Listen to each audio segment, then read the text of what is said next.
Mga tips sa kaligtasan ng deer crossing. Paano maiiwasan ang mga aksidente at magligtas ng mga buhay? Napakahalaga ng mga tip para sa mga bagong driver ng isang mahusay na naglakbay sa Pennsylvania. Alam nating lahat na ang isang aksidente ay maaaring magdulot ng iyong buhay. Ito ang dahilan kung bakit mahalagang malaman ang mga sumusunod na tip para sa pagtugon sa usa na tumalon sa harap ng iyong sasakyan sa daanan. Ayon kay GEICO at sa Insurance Information Institute, 1.6 milyong banggaan ng usa ang nagaganap bawat taon na nagreresulta sa 200 pagkamatay, 10,000 pinsala at mahigit $3.6 bilyon ang pinsala ng sasakyan. Ang iyong buhay ay maaaring nakasalalay sa paggawa ng pinakamahusay na mga aksyon sa loob ng mga emergency na sitwasyong ito. Kapag nagmamaneho ka sa USA sa hilaga ng Georgia at silangan ng Mississippi, malaki ang posibilidad na makakita ka ng mga usa sa kahabaan ng kalsada sa kabuuan ng iyong karera sa pagmamaneho at sa taunang batayan kung ikaw ay nagbabayad ng pansin. Ang mga usa ay karaniwan din sa city at iba pang mga estado. Nakikita ko lang ang higit pa sa kanila ng PA, ANWA, NC, TIN, at mga kalapit na estado ayon sa istatistika kumpara sa Tabusele, ORA, C at ATHAL. Pag-iwas. Isuot mo ang iyong seatbelt. Magmaneho ng nakababa ang mga bintana at mas malakas na musika.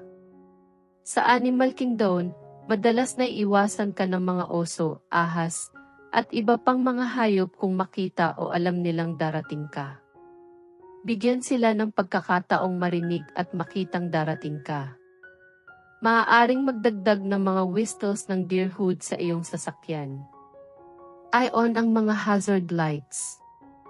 Beep para ipaalam sa usa at iba pang sasakyan na malapit ka na.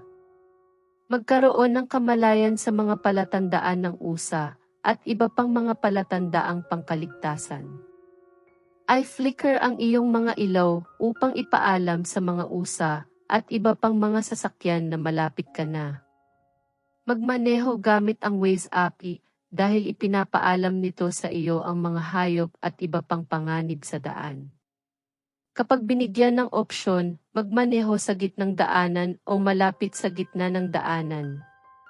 Sa pamamagitan ng pagdistansya sa iyong sarili sa gilid ng kalsada, binibigyan mo ang iyong sarili ng mas mataas na oras ng reaksyon.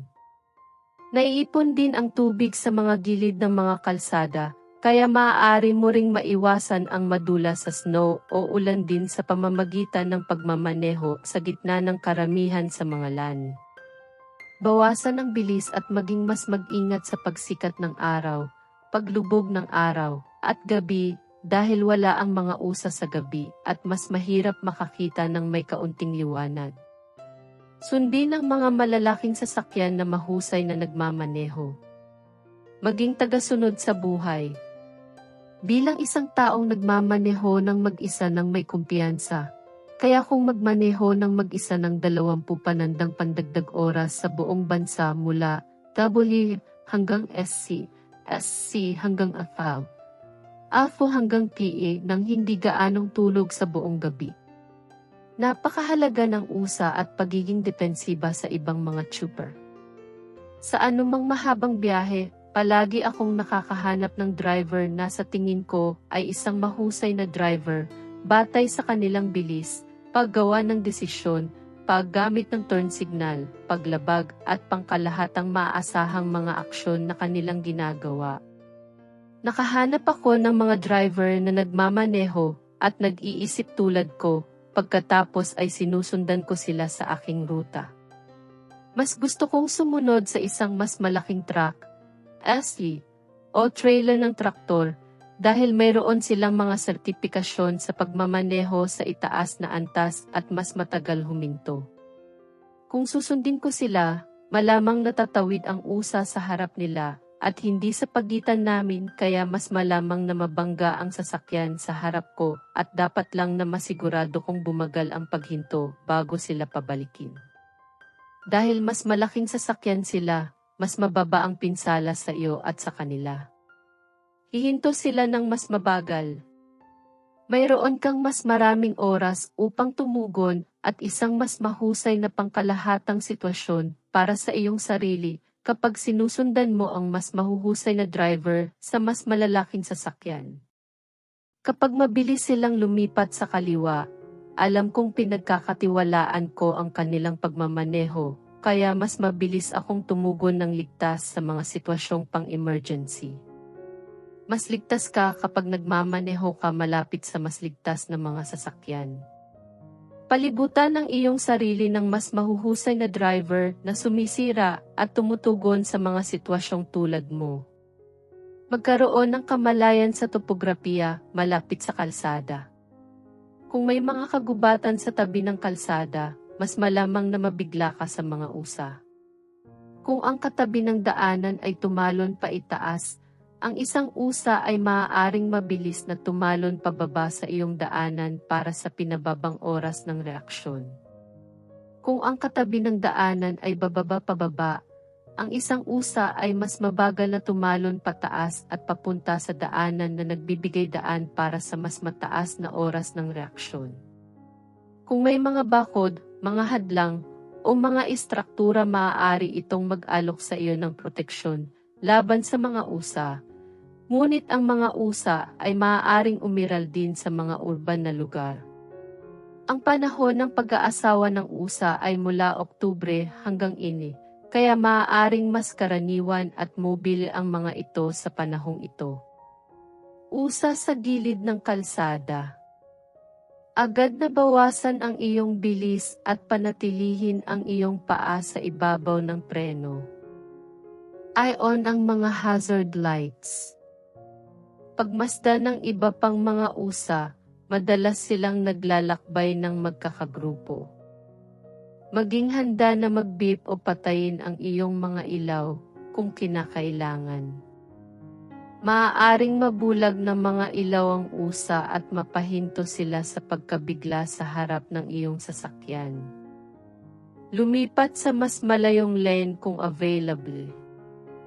I-flicker ang iyong mga ilaw sa paparating na trapiko upang ipaalam sa kanila ang alalahanin sa kaligtasan. Idagdag sa iyong pasahero ang alalahanin sa Waze app para sa iba pang mga driver. Ang biglaang paghinto at pagliko ay maaaring humantong sa pagkawala mo ng kontrol sa iyong sasakyan. Kaya maging maagap at magsagawa ng pag-iingat na maagap na mga aksyon upang makalayo sa mga panganib at mabagal na mag-alok sa iyong sarili ng mas maraming oras upang tumugon. Gumawa ng unti-unting paggalaw kung maaari. Tandaan, ang mga usa ay hindi mahulaan na mabilis. Magiging mahirap na iwasan ang mga ito sa pamamagitan ng mabilis na pagkilos, kaya iwasan ang mga biglaang pagliko dahil maaari kang magdulot ng mas malala pang sitwasyon kaysa sa nasimulan mo sa pamamagitan ng pagtapon sa kalsada at sa isang puno, halimbawa, o pagtawid sa paparating na mga sasakyan. Tumalon ang usa sa harap ng iyong sasakyan. Magkaroon ng kamalayan sa iyong bilis, laki ng sasakyan, kapaligiran, at pangkalahatang mga kalagayan sa kaligtasan. Kapag mas mataas ang mga panganib, alamin ang iyong bilis, ang laki ng iyong sasakyan, ang iyong kapasidad na huminto, ang dami ng iba pang mga sasakyan sa kalsada, ang nakapalibot na kapaligiran ng incline, pababang lugar, o kagubatan. Avoid vs hit head-on. Ang desisyon na iwasan ang mga taludtod ng usa ay tumama dito ng diretsyo ay isang bagay na ikaw lamang ang makakapagpasya, batay sa iyong mga kalagayan. Ito ang klasikong kwento ng Titanic. Ang mga biglaang pagliko ay maaaring magdulot sa iyo ng higit pang pinsala o panganib. Kung tumama ka mula sa tagiliran, maaaring hindi mahawakan ng iyong sasakyan ang lahat pati na rin ang pagtama nito sa ulo kung saan itinayo ang iyong sasakyan upang magawang matamaan. Magpasya kung mas mahusay na manyobra at posibleng mawalan ng kontrol sa iyong sasakyan, o magpatuloy sa iyong landas na alam na ang iyong sasakyan ay binuo upang protektahan ka at ang usa ay natural na iiwasan ka ng may mabilis na oras ng pagtugon kapag binigyan ng pagkakataon. Alam na hindi sinasadya, nangungulekta ka ng data sa iyong buong drive. Kaya sa split-second emergency na iyon dapat mong kumpiyansa na gawin kung ano ang sa tingin mo ay pinakamahusay. Walang tamang sagot at komplikado ang mga emergency. Dapat kang gumawa ng pinakamahusay na desisyon na maaari mong batay sa lahat ng iyong nalalaman. Bawasan ang mga panganib, ngunit may kumpiyansa na gawin kung ano ang sa tingin mo ay pinakamahusay. Ang pinakamasamang bagay na maaari mong gawin ay hindi gumawa ng isang madiskarteng, matalinong desisyon at sumabay sa agos. Ang iyong madiskarteng aksyon ay kadalasang magiging mas mahusay kaysa sa isang hindi alam na kakulangan ng anumang desisyon sa lahat. Ang desisyong ito ay maaaring magpatuloy ng diretsyo ng walang pagbabago, magpasya lamang batay sa lohika sa madiskarteng paraan. Maaari kang mapilitan na huminto sa agarang paghinto upang mabawasan ang bilis ng banggaan. Maaaring mapilitan kang pataasin ang iyong bilis dahil alam mong hindi ka titigil sa oras, sa pag-asang maihagis ang usa sa ibabaw ng iyong sasakyan batay sa pisika sa halip na matamaan ka at mapunta sa iyong windshield na magdulot sa iyo ng pinakamalaking pinsala. Maaari kang mapilitan na manyobra upang hindi matamaan ang usa. Ngunit tandaan na maaari silang tumalon sa espasyo kung saan ka pupunta. Mag-beep, mag-flicker na ilaw, o magpatay ng mga ilaw sa pagsisikap na hindi mabulag ang usa at bigyan ito ng pinakamagandang pagkakataon na mapansin ka at lumayo sa daan. Naganap ang banggaan. Tumawag sa 911 na mga serbisyong pang-emergency. Ipaalam sa kanila ang iyong lokasyon isa kung anong highway at mile marker na papalapit sa kung anong lungsod, kung ano ang hitsura ng iyong sasakyan, mga alalahanin sa kaligtasan o pinsala. Ipaalam sa kanila ang anumang mga pangangailangang pang-emergency o agarang panganib. Hilahin sa gilid ng kalsada o sa kaligtasan hanggat maaari. I-on ang mga hazard lights.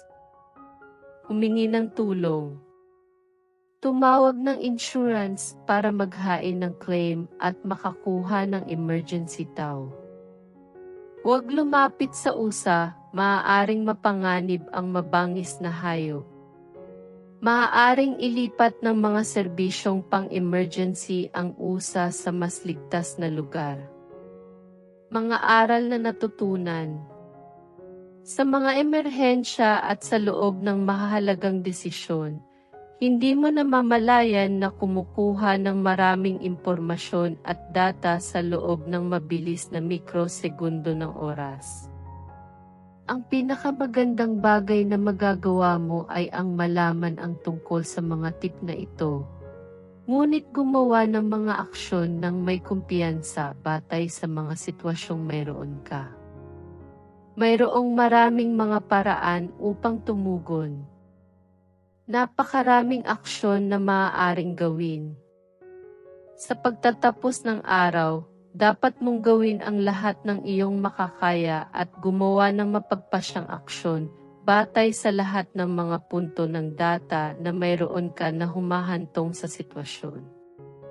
Kapag nagmamaneho ako, pipili ako ng mas malaking SUV o sasakyan dahil ang desisyong ito ay makakapagligtas sa iyong buhay.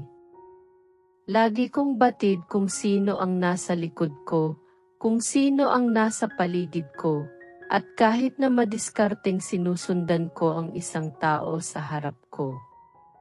Kinokontrol ko ang aking mga kalagayan at nagpapaunlad ng mga mas ligtas na sitwasyon. Kapag ang ibang mga sasakyan ay nasa paligid mo, dapat mong isaalang-alang ang kanilang posisyon at bilis habang kumikilos ka, kung maaari. Kontrolin kung ano ang maaari mong kontrolin, kung hindi, gawin ang iyong makakaya. Magmaneho ng kamalayan. Ang mas kaunting mga sasakyan sa kalsada, mas mabuti. Ang mas kaunting mga bagay na maaaring maging panganib sa iyo. Ang pinakamagandang bagay na maaari mong gawin sa buhay ay magmaneho ng mas mabagal. Bigyan ang iyong sarili ng mas maraming oras upang tumugon at gumawa ng mga aksyon sa loob ng mga emerhensya. Mag-ingat, magmaneho ng ligtas at magsaya.